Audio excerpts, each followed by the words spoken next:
Well, hello there, do hope you're all well. I know I've done a few of these sorts of videos this week, whether it's either a conversation or an interview on radio, and not any articles. See, the thing is, I'm in between doing these videos for you, as well as writing and recording some music, and this sort of videos are just easy to do, as well as, being creative. But I'll try to get back to doing some content with articles sometime this week, but if not, it definitely will be next week.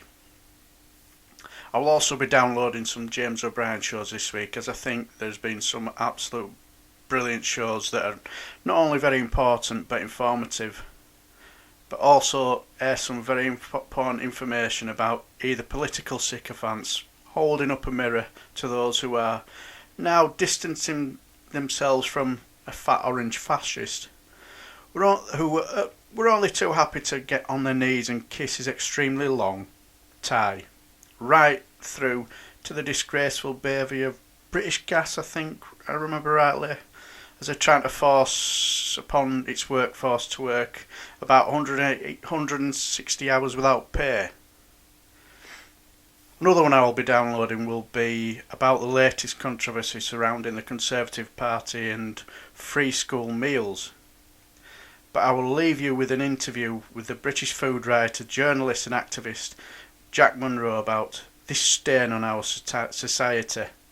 To say it was an eye-opener was an understatement. 12:48 is the time. Jack Monroe is a food campaigner and author who has, I think it's fair to say, been at the very vanguard of attempts to point out how inadequate a lot of provision for hungry children in this country is. Indeed, they came to prominence after publishing recipes showing how they managed to feed their child on a relative pittance. You are presumably simultaneously today, Jack, one of the least surprised and one of the most exercised people in the country.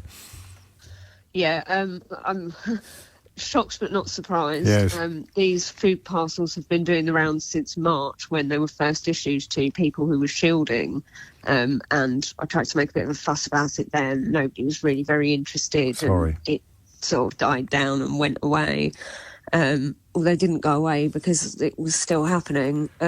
And it just seems to have struck a nerve with people over the last couple of days, what with Roadside Mum's tweet, and then Marcus Rashford picking it up, and then obviously me doing my furious rants. Well, not just rants, is it? Because you become a focal point for other people to share their stories and, most pertinently perhaps today, their photographs.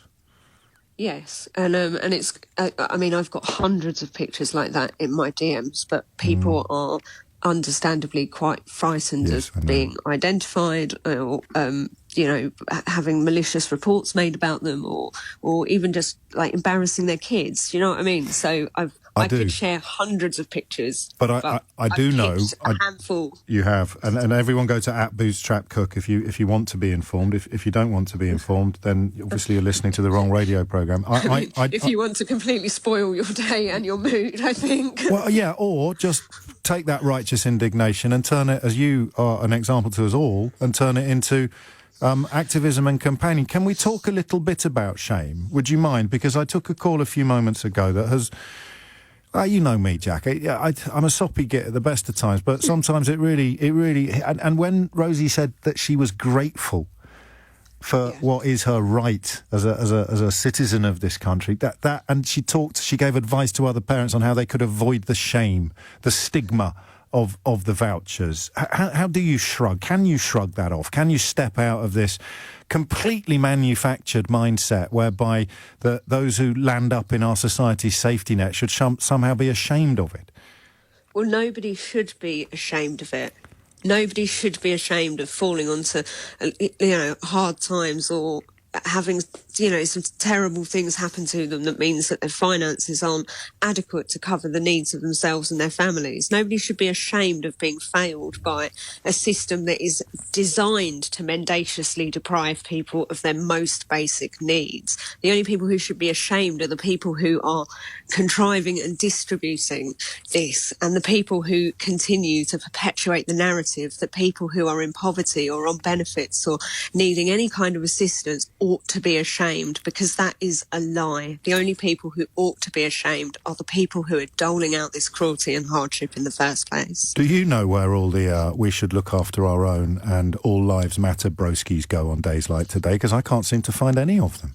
I can't seem to see a single one, but to be honest, my Twitter's gone absolutely nuts. So, and I have a sort of a roving eye that tends to gloss over that nonsense these days, because I just don't have time for it, James. But they are very quiet, aren't they? You know, the people who are very keen to be like, oh, think of the children. We're like, well, we're thinking of the children. Where are you?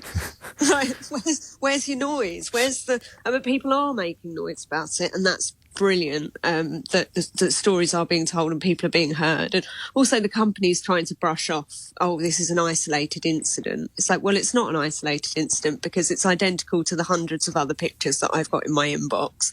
So they need to take responsibility. If they truly have different guidance for the food parcels that should be being handed out, they would have published it by now. They would have refuted it and said, this isn't what it's meant to do. It's meant to look like this. So that guidance would be issued to schools. So where is it? And why isn't it being published is what I want to know. Watch this space. Final question. Is it as simple? I mean, there is no perfect solution to problems like this, and rarely do complicated problems admit simple solutions. But the government was supposed to have brought back the voucher scheme. Was that an effective fix, albeit that it took Marcus Rashford to get it extended to the school holidays? Do the vouchers offer a measurably better chance than the so-called hampers? Yeah, much better, because although vouchers aren't ideal for other reasons, vouchers are easy to distribute. You're not having to schlep around when we're all being told to stay indoors and go and pick up a food parcel and lug it home again. They're more dignified because nobody sees you doing it, but they're more dignified because you get to make choices about what you and your family consume. So you can buy things for your autistic children or your celiac children or your children with very specific dietary needs or your overly hungry children, or you can buy things that suit the needs of your family. I mean, people who are living in poverty have got so few choices open to them anyway, that surely we should all be allowed the dignity of being able to choose what food we eat and what we feed our children. And taking away the vouchers and replacing them with a box is basically saying you're not to be trusted, you don't matter, we're going to make this most basic decision for you and we're going to make it really badly. And that is who should be ashamed. Jack Monroe, thank you for all that you do. You can find out more about Jack and their work at the Twitter handle @BootstrapCook, but I would also recommend the recipe books as well.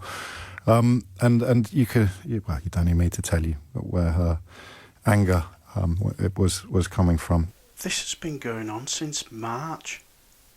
That is totally unacceptable and shows really how out of touch not only this government is, but just goes to show how that they're only interested in just spaffing money up against the wall for their donor mates. And when Jack tries to bring this to attention and nobody's interested, that is really, really damning. And James apologised. It's very sincere, you could tell. But James is just, as he calls himself, a gob on a stick. He cannot highlight every social injustice all on his own. Others have to take the mantle as well. You could just imagine what the right-wing media would have been thinking when Jack Monroe tried to raise this. Just another liberal lefty snowflake, and probably calling her a mad feminist as well, as they always do. Trying to politically point score and should probably get a proper job, no doubt. But to just ignore this since March, it breaks my heart, because it reminds me when my mother told me the times when I was a baby, when she was broke, had to go to the corner shop to ask for some bread and some food for me on the tick. She told me it broke her heart to hear me crying in pain as a baby because I was hungry. And if any clown pipes up in the comments saying your mum should have thought about that before getting pregnant, she was in a relationship with my dad, but who worked but was incessantly gambling, became more of a problem when she became pregnant, and she left him for it got so bad and told him to do one. So So if you're going to sail, you can go do one as well. People's situations change. But I thought we had moved on from that sort of behaviour, but clearly profiteering from vulnerable children is still a thing in this country. Also shows how far things have gone when they talk about being ashamed, about being grateful for something that we pay our taxes for, to have a safety net if we fall on hard times, and the people who should feel ashamed are the people who have profited from children's poverty.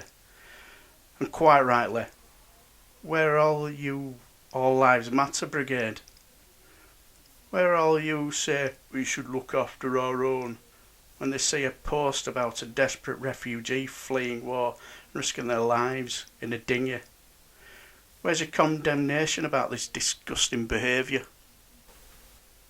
I'll leave the video here, but sorry for getting a bit passionate, but it's really personal to me because living in the 70s we had real poverty and I thought we'd gone beyond that, but clearly not. Right, I'll leave the video here and I shall bid you farewell until the next time. Take care and bye for now.